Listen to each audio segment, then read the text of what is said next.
Stop. You haven't subscribed to the channel yet. Subscribe now.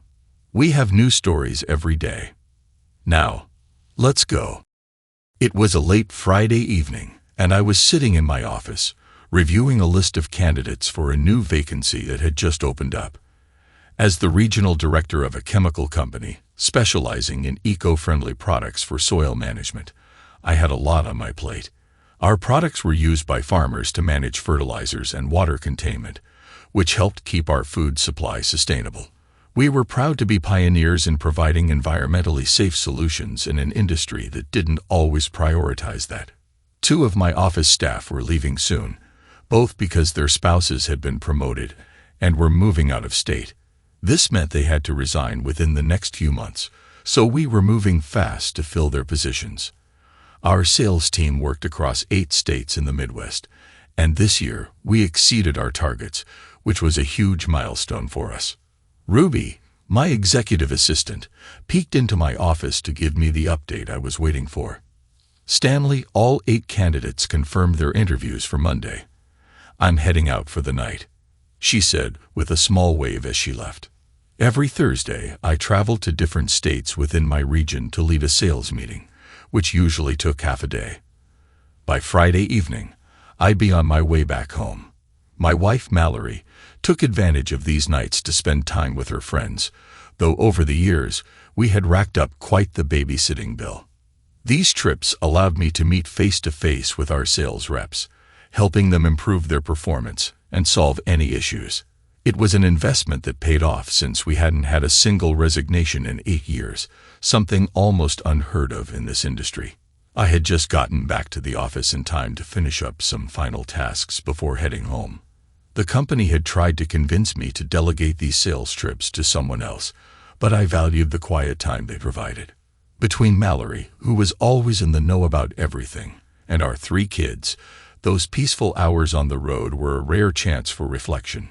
Plus, keeping the company's budget in check was important to me, and these trips saved the cost of hiring a sales manager.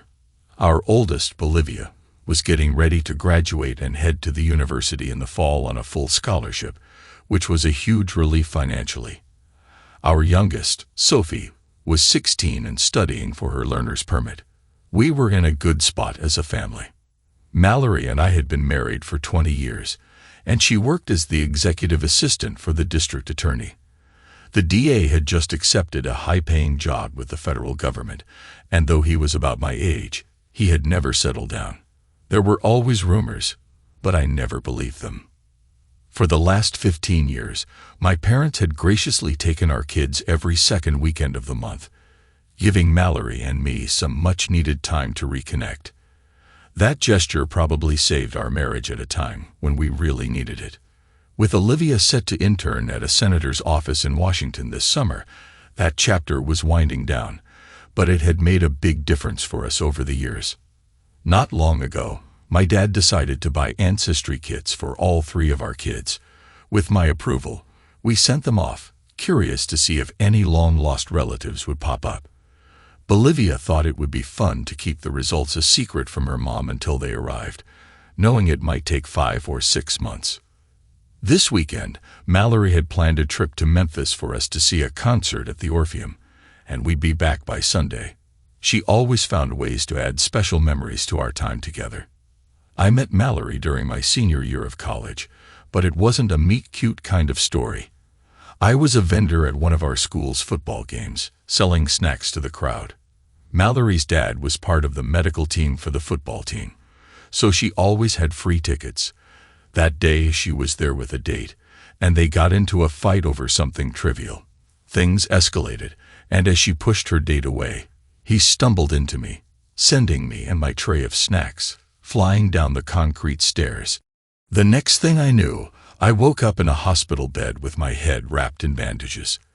The doctor informed me that I had 25 stitches across my forehead from a deep cut. Mallory visited me daily, weighed down by guilt. During my week-long coma, caused by internal injuries, she even met my entire family. When I started to come around, I saw what I thought was some kind of ethereal figure, almost like an angel standing by my side. It took me a moment to realize it wasn't a vision of the afterlife, but actually Mallory. Beside her stood my then-girlfriend, Lindsay. I remember feeling confused, and to be honest, a bit disappointed to see her there. I drifted in and out of consciousness, and when I finally woke up, Lindsay was gone. In her place was Mallory, who stuck by me as I recovered. Our relationship slowly grew after that, even though we never really made it official. 3 months later, we were married. I'll never forget how stunning she looked walking down the aisle. 5 feet 8 inches, long blonde hair, piercing blue eyes, and a figure that turned heads. By our 5th anniversary, though, things weren't going so smoothly. We hit a rough patch, and for a while, we even considered going our separate ways, but somehow we managed to stick together.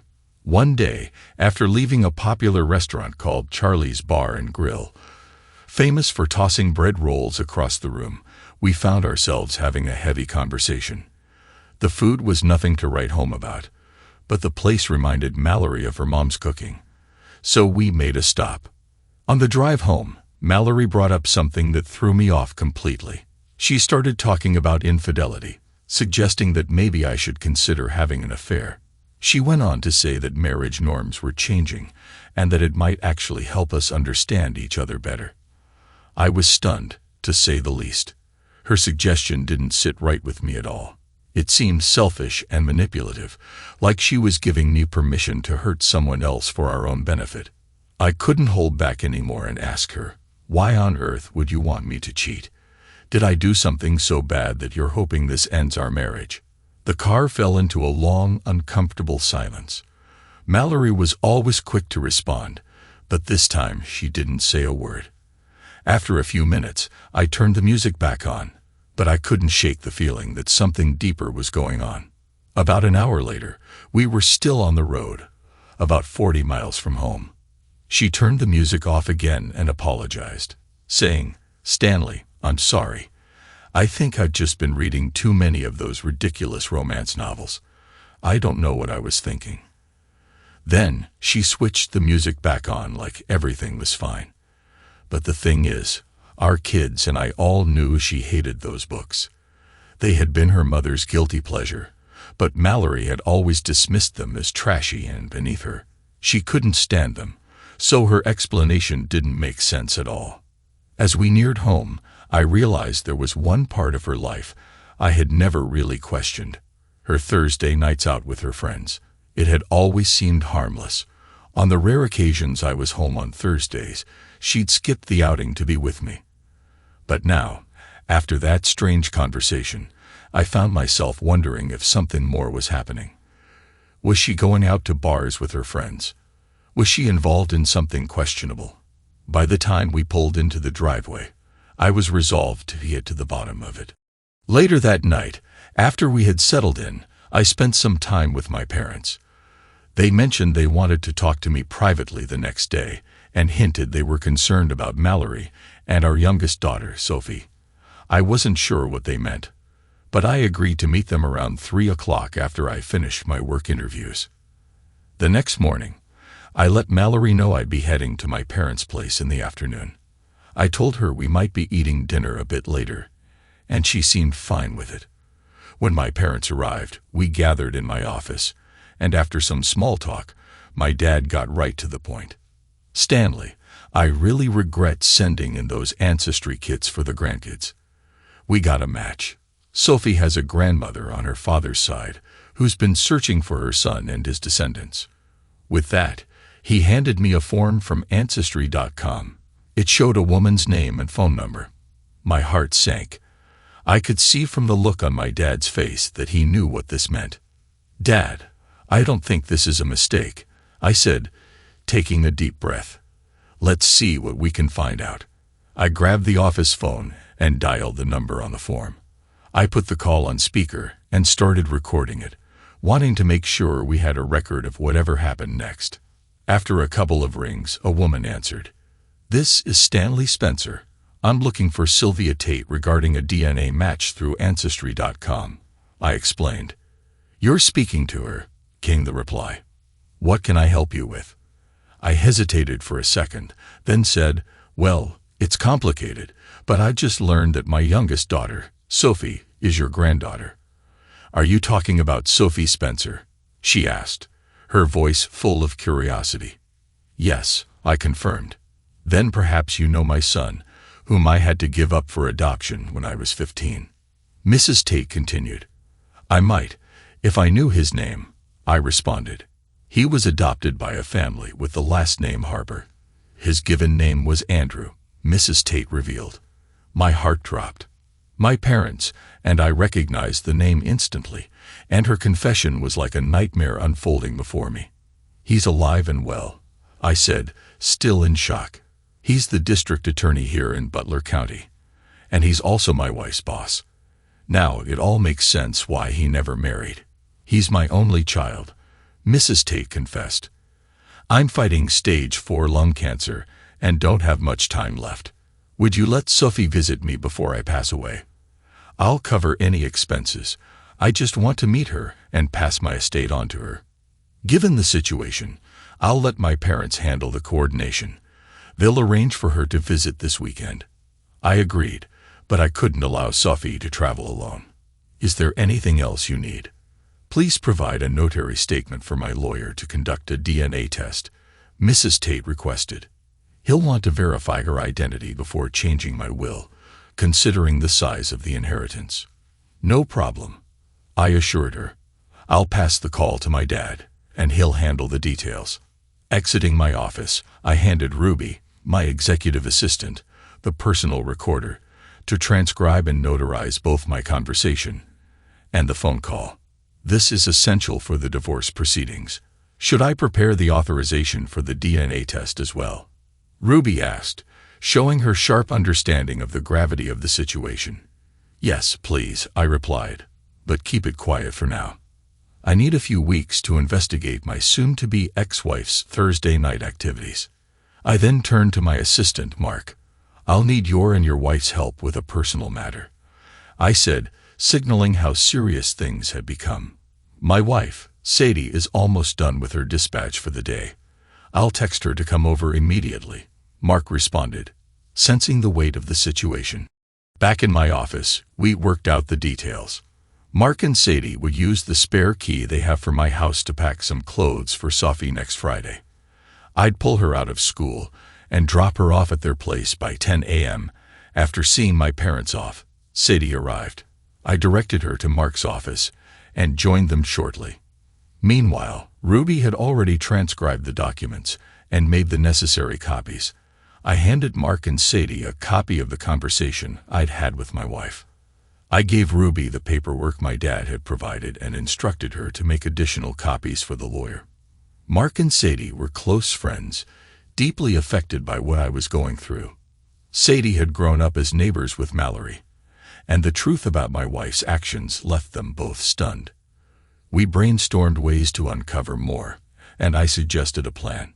Mark would use my company car for sales trips, while Sadie would take Mark's car, pretending to cross-train for the next few months. Meanwhile, I'd discreetly follow Mallory on Thursday nights to gather evidence.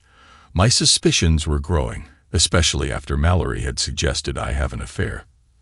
I was beginning to believe she was plotting to run off with Andrew Harper, and this affair could justify her seeking a divorce.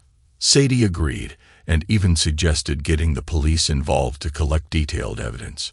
She had a contact who could help.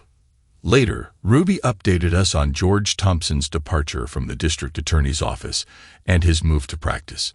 Sadie asked me to give George her regards when I visited him.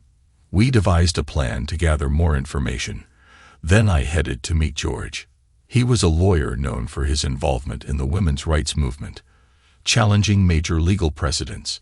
His unconventional approach was making waves in the legal community. As we spoke, things began to click. My marital problems with Mallory had started right around the time she began working under Andrew Harper, which also coincided with my promotion and increased travel for work. If they were indeed having an affair every Thursday, then I had been blind to this deception for over 15 years. The expensive gifts Andrew had given Mallory now seemed much more suspicious. When I arrived, George was ready, Sadie had briefed him on everything. He handed me access codes to Andrew Harper's house and told me the alarm code as well. He even provided a phone number that would connect me to a team of professionals who could help discreetly. George, having grown up in tough neighborhoods, still had connections for getting things done quietly. The access codes he provided would remain valid until the end of the week, at which point Andrew would be reminded to change them. George had also come up with a strategy to sue Andrew for child support, dating back to Sophie's birth. It could potentially bankrupt him under state law. He suggested I temporarily transfer parental authority of Sophie to my parents until the court proceedings were over, to avoid any claims of manipulation. When I offered to pay George up front, he refused, saying it would tip Mallory off. Instead, he asked for a check that could be cashed once the legal proceedings began. I left feeling reassured that George had my best interests at heart. I finalized all the paperwork granting my parents temporary parental rights over Sophie, starting on Friday. They agreed it was the best course of action after George and I explained everything. Later, Sadie pulled up in her 2002 Ford Taurus. Since Mark was on his first sales trip, she left her car with me and took Mark's home. My eldest, Bolivia, texted me to say Mallory wasn't coming home for dinner. She was going straight out with her friends. Once Sadie arrived, we swapped cars, and I packed my suitcase. "Stanley," Sadie said, "the team's ready. Just tell me where to go." "Thanks," I replied. "George wants me to call them when it's time so he can serve them personally." I couldn't help but wonder about George's personal grudge against Andrew. "He's all about principles," Sadie explained. "Andrew is known for not keeping his promises." Later that night, I watched as Mallory and Andrew left their offices in separate cars, meeting up for dinner at Charlie's Bar and Grill. Afterward, they went their separate ways again. I followed Andrew home, positioning myself where I could see his house without being noticed. Mallory arrived first, using the alarm code to disable the system and enter. Moments later, Andrew pulled up, and they greeted each other with a passionate embrace at the door. I stopped recording as they disappeared inside. George's team had wired 6 rooms in Andrew's house with audio and video, courtesy of a neighbor's son who was serving time but still had connections. Everything was streamed live on a private page, providing irrefutable evidence of their affair. Around midnight, my daughter Olivia called in distress. "Mom's not home, and she's not answering her phone," she said. I told her to call Andrew and insist he put Mallory on the phone. "Why him?" Olivia asked, confused. "Because he's been her Thursday night companion for over 16 years, I revealed, sending her a clip of Mallory's encounter with the police earlier that evening. Olivia quickly realized her mother's betrayal. After sending Olivia the clip, I asked her to open the front door as I was returning to confront Mallory. Meanwhile, George called to inform me that he had served restraining orders on both Mallory and Andrew, barring them from coming near us. As I pulled into the driveway, Olivia opened the garage so I could park Sadie's car inside. "Olivia," I said, "remember the locksmith who changed the locks? It was part of the plan, prompted by the DNA test results, which revealed Sophie's biological connection to Andrew Harper." Olivia was visibly shaken, and I held her close until she regained her composure. We then retreated to the kitchen for privacy, where I played her the recording of the conversation Mallory and I had during our drive home from Memphis. It gave her a first-hand understanding of her mother's manipulative behavior. "Why would Mom encourage you to cheat?" Olivia asked, tears in her eyes. "To divert attention from her own actions, in case they were ever exposed," I answered. Ironically, her suggestion led to the truth coming out. Before we could continue, there was a knock at the door. A police officer stood there, informing us they had intercepted a taxi carrying Mallory. She had been warned about violating the restraining order and was forced to turn back. That night, Olivia and I talked at length. She was stunned that her mother had been having an affair for over 16 years. "How didn't we see it sooner?" she asked, struggling to process it all. I explained that it was easy to miss, given how busy our lives had been. The kids were young, I traveled often, and I trusted Mallory completely. Olivia nodded, realizing how deeply Mallory had manipulated us all. I was stunned. Olivia pointed out the most painful part, that her mother, Mallory, had used the trust we all placed in her to maintain her affair. As Olivia went to make coffee, I noticed the first signs of dawn peeking through the windows. Just then, I received a text from Mallory, urgently asking to talk about something related to our eldest child, Olivia, before I got back from my trip. Deciding how to respond, I reassured Olivia, then replied to Mallory's message. I declined her attempt at manipulation, telling her she could continue her plans with Andrew Harper, but without the kids. I explained to Olivia that her mother had suggested I have an affair, not to repair our marriage, but to use it against me in divorce court. Mallory had never expected to be caught after all these years. I could see how hard it was for Olivia to hear the truth. People often find it hard to accept painful realities, but eventually, they come to terms with them. I held my daughter as she cried once more. We had just managed to calm her down when my other children, Elliot and Sophie, woke up.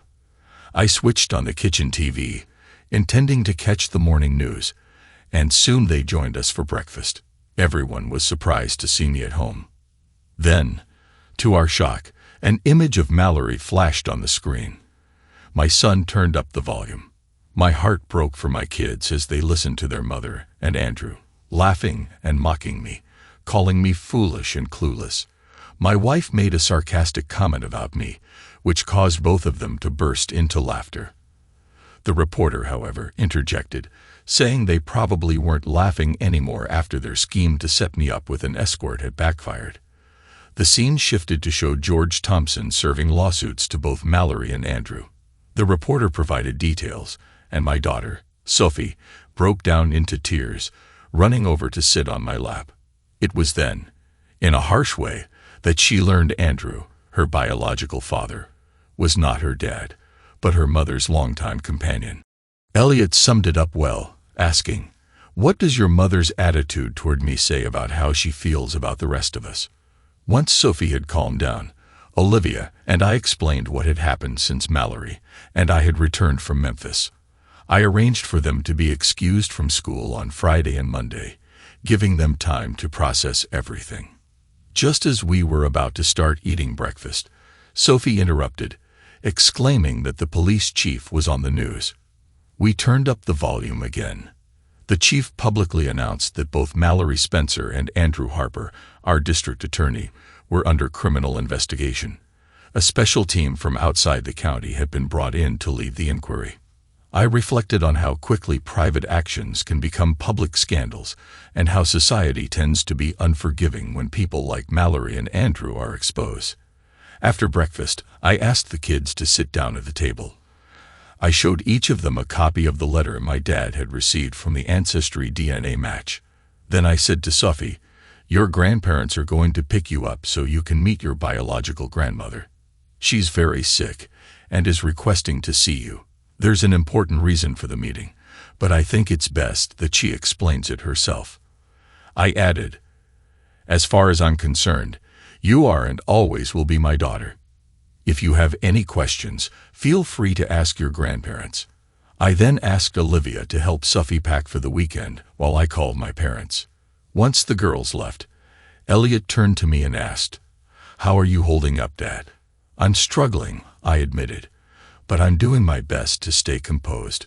Remember, son, if you're ever in this situation as a father, you have to stay strong for the people depending on you." With that, I called my parents to explain what was happening. They said they would come over as soon as they were done packing their car. They still had about an hour before they needed to leave for their flight. At that moment, something shifted in my relationship with Elliot, for the better. We were more connected than we had ever been before.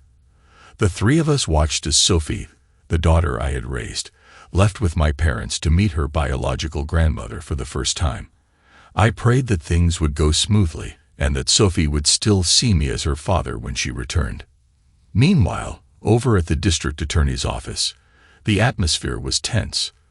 Mallory had gone out to buy new clothes after having her car towed and the tires replaced. Andrew was busy reviewing the lawsuit George had served him. Though they didn't have a direct DNA sample, the biological connection to Sophie was undeniable, and Andrew couldn't refute it. The truth about their relationship and the fact that Andrew was Sophie's biological father had become common knowledge. It was turning into a political nightmare for both of them. Fraud, under the law, now included failure to disclose key facts, and George had used this to sue both Mallory and Andrew in a civil suit. It was clear that the two of them had been deceiving me for years. Even though several lawyers believed George and I had a strong case, no one was willing to get involved, likely because of George's fearsome reputation in court. The exposure of their behavior on Facebook, including their plan to ruin my life, had become headline news, especially considering my standing in the community. Mallory, who had frequented a nearby clothing store for years, never expected to be confronted there. A woman accused her of being unstable, saying she should have seen the consequences of her actions coming. The woman was referring to the compromising photos of Mallory that had surfaced on Facebook. Later, when Mallory returned to Andrew's house, she noticed the company wrapping up a service call. Assuming they thought she was the homeowner, they suggested resetting the security codes.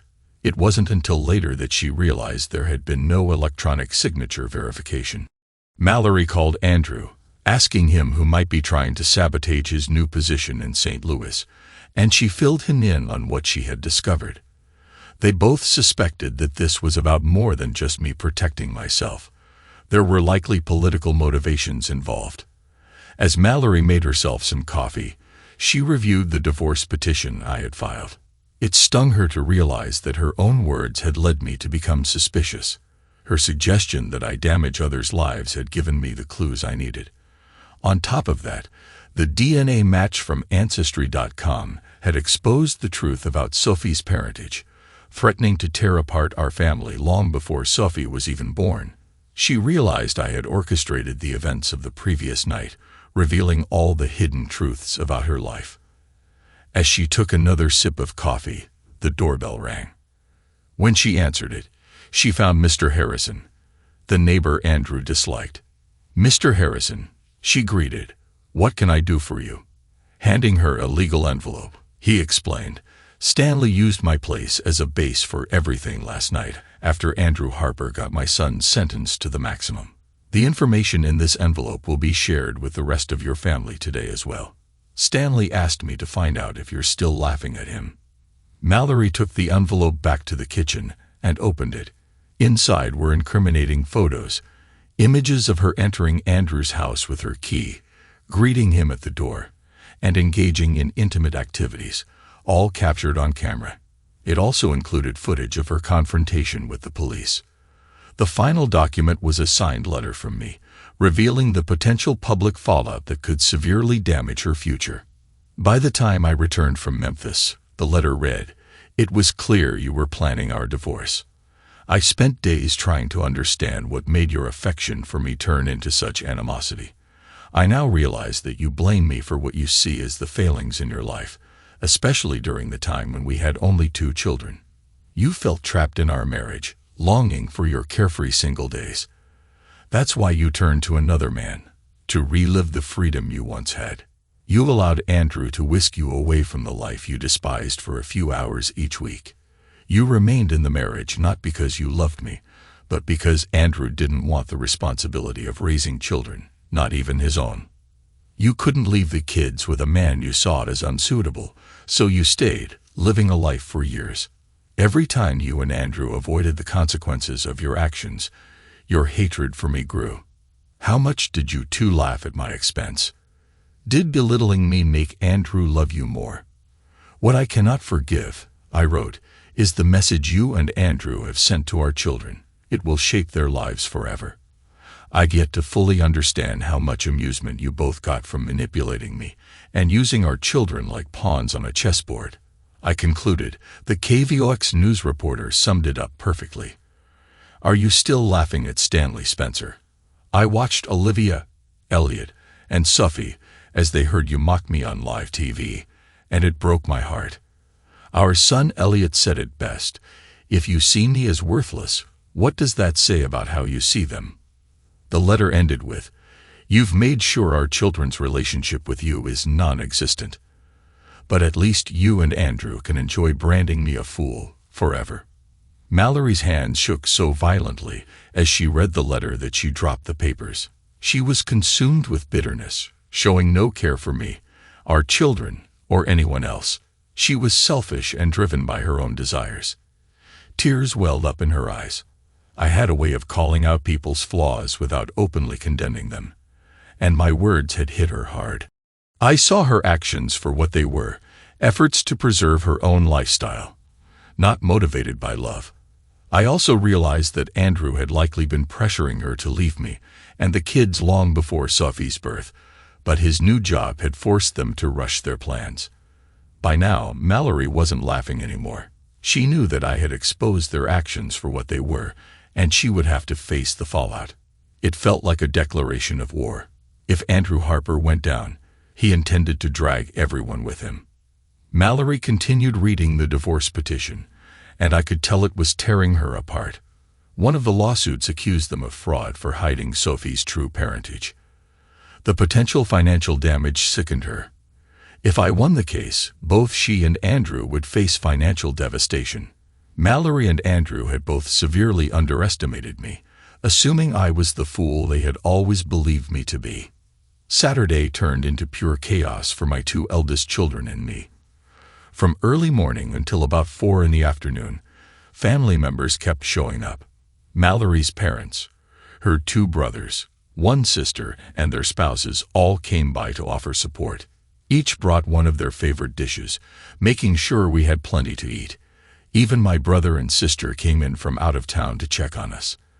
Despite everything, we were surrounded by love and care. Each visitor struggled to understand how Mallory could have hidden her betrayal for so long. They all agreed that the evidence from social media was clear. She was trying to destroy me, driven by hatred.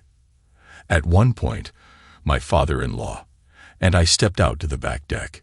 He encouraged me to let go of whatever was weighing me down, assuring me that he would keep others away until I felt better. He stayed with me until I calmed down, mentioning that he planned to revise his will. He intended to redistribute Mallory's share to my 3 children. He couldn't forgive Mallory for what she had become. Later, I got a call from my dad, letting me know that Sophie had met with Mrs. Tate and that their meeting had gone well. Mrs. Tate had been kind and understanding, helping Sophie open up about her feelings. The lawyer got the necessary blood sample and had a private conversation with my father. They talked about Andrew Harper, and my dad shared what we knew. It turned out that Andrew's biological father was serving a life sentence for a major crime, and Sophie's arrival had complicated his inheritance. I reassured my father that George Thompson had taken legal steps to keep Andrew away from us.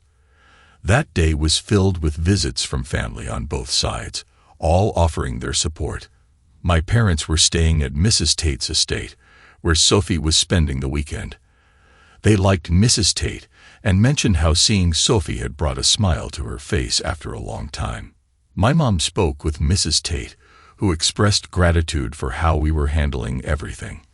Mrs. Tate planned to leave everything in a trust for Sophie, which I would manage until she turned 25. Before we ended the call, I asked my parents to text me when they were on their way home with Sophie so I could be there when she arrived. I sent a message to Sophie, telling her that we all missed her and loved her. Finally, we had a moment to tidy up the house before Mark and Sadie arrived with my car. I apologized to Sadie for forgetting to return it. Sadie mentioned that the police chief saw an opportunity to take down Andrew Harper and that he and George were working together. George had provided some questionable evidence to help the investigators. Mark said that the atmosphere at the office was tense and many people were upset. He told me that some of the staff had known about the situation for most of the week and were offering support where they could. I reflected on how it had been an emotional roller coaster since Thursday night. The kids were still struggling at times, so I decided I'd take Monday off as well. Sadie asked if I had heard from Mallory, and I replied that I hadn't since Thursday night. I guessed that she and Andrew were busy moving on with their lives, having made it clear how they saw us in public. Early Sunday morning, my youngest daughter called to ask if it was okay for her and her grandparents to return late on Monday.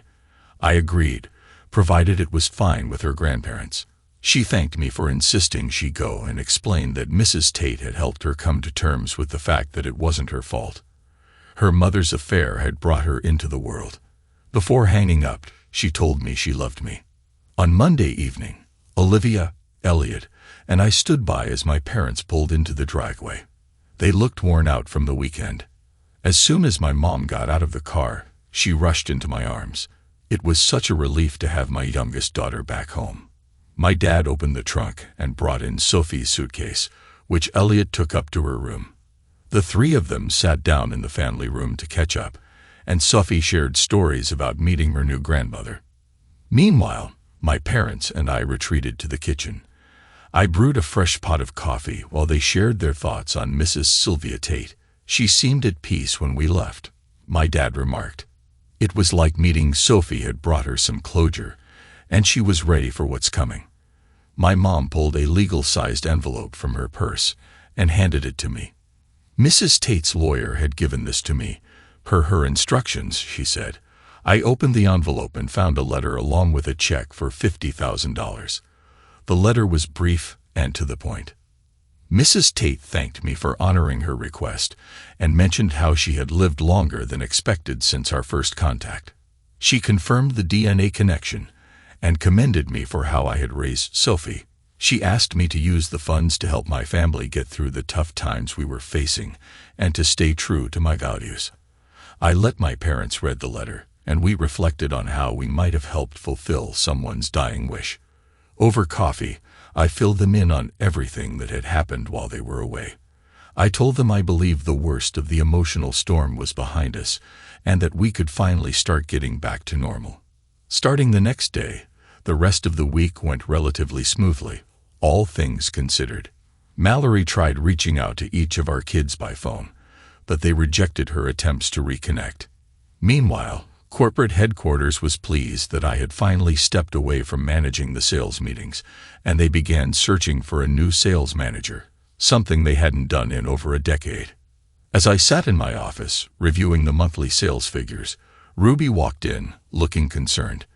I asked what was wrong, and she explained that my recent letter to Mallory had been posted online in the opinion section of a regional Kansas newspaper. We quickly pulled up the site and found the letter. Ruby read it aloud, and I nodded, acknowledging that I had written it during a moment of emotional distress.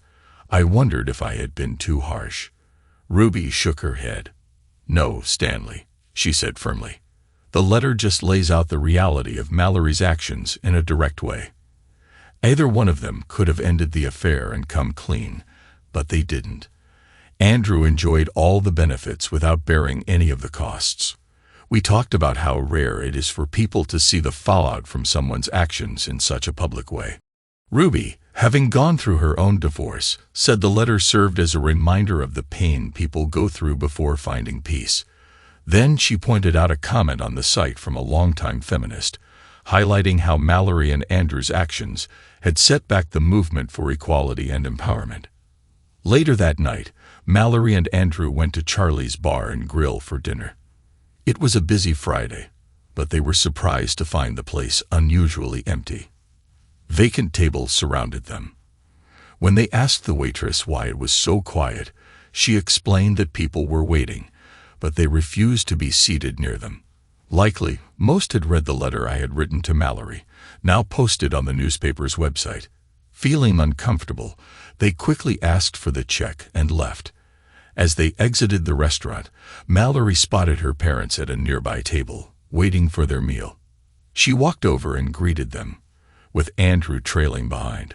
Her father, without turning to face her, said coldly, "Mr. Harper, I suggest you take your companion and leave so my wife, and I can enjoy our meal in peace." Mallory left in tears, finally understanding that there was no going back. She would have to live with the consequences of her and Andrew's actions for the rest of her life. Back at Andrew's place, they checked the newspaper website and saw the public's overwhelming disapproval. Their actions had significantly shrunk their social circle. On another front, I sat in the passenger seat of my car, watching as Sophie drove us to Wichita, Kansas. We had received news that her grandmother, Sylvia, had passed away, and we were heading to the airport to catch the private plane provided by her estate. Sophie was deeply affected, having grown close to her grandmother through their frequent phone calls. Olivia and Elliot had been incredibly supportive, bringing us all closer. They had even started urging me to start dating again, but I was hesitant. Once bitten, twice shy. Meanwhile, Andrew and Mallory had relocated to St. Louis. Andrew was allowed to start his new federal job early, as the county was eager to get rid of him. After paying over $45,000 in questionable expenses, they moved into a small 2-bedroom apartment, facing the reality of a potential bankruptcy due to the civil fraud lawsuit. Under Missouri bankruptcy laws, they were only allowed to keep $10,000 each in equity. Our divorce had been finalized under state law. Mallory was required to pay child support for our kids while they were still in school and cover 50% of their living expenses if they chose to live on campus. The civil trial for fraud was scheduled to begin in 2 weeks. My kids still refused to speak to their mother, and her side of the family had distanced themselves from her as well. She had learned the hard way that people only tolerate so much before they walk away for good. Sophie had been forced to attend a state-mandated meeting with her biological father, Andrew. It didn't go well. She told him, in front of the child services representatives, that both he and her mother were not important to her anymore. We attended her grandmother's funeral, and after the service, the lawyer revealed the substantial inheritance left to Sophie. Overwhelmed by the situation, Sophie and I decided to sell her grandmother's house and most of its contents, keeping only a few pieces of jewelry and some family photos that Sophie wanted. When we returned home, with the school year wrapping up, I began preparing for the first day of the fraud trial, set for Wednesday. As I was organizing some paperwork, Sophie entered the den. She asked if I could arrange a meeting with Andrew, Mallory, their lawyers, and George on Tuesday. She wanted them to fully understand the real cost of their actions, an idea inspired by her grandmother, Sylvia. I called George and set it up. On that bright, sunny Tuesday, we all sat down at the meeting. Sophie, standing strong, explained that she had called the meeting to address Andrew, her biological father. She handed him a sealed envelope containing information about his own father's location in prison and his request for Andrew to visit him. Sophie disclosed the details of her conception and revealed that her biological grandmother had left her over $1 million in a trust, managed by me until she turned 25. That inheritance would have been Andrew's if the truth hadn't been uncovered. She warned both Andrew and Mallory that the legal consequences could escalate if they didn't consider mediation before going to trial. As we left the meeting, I felt proud and humbled. My daughter had spoken her truth, and whatever the future held, I knew I had been given the real blessing. Thanks to everyone who took the time to listen to today's stories. If you enjoyed it, please consider liking and subscribing if you haven't already. Feel free to share your thoughts on the events in the comments below. Take care,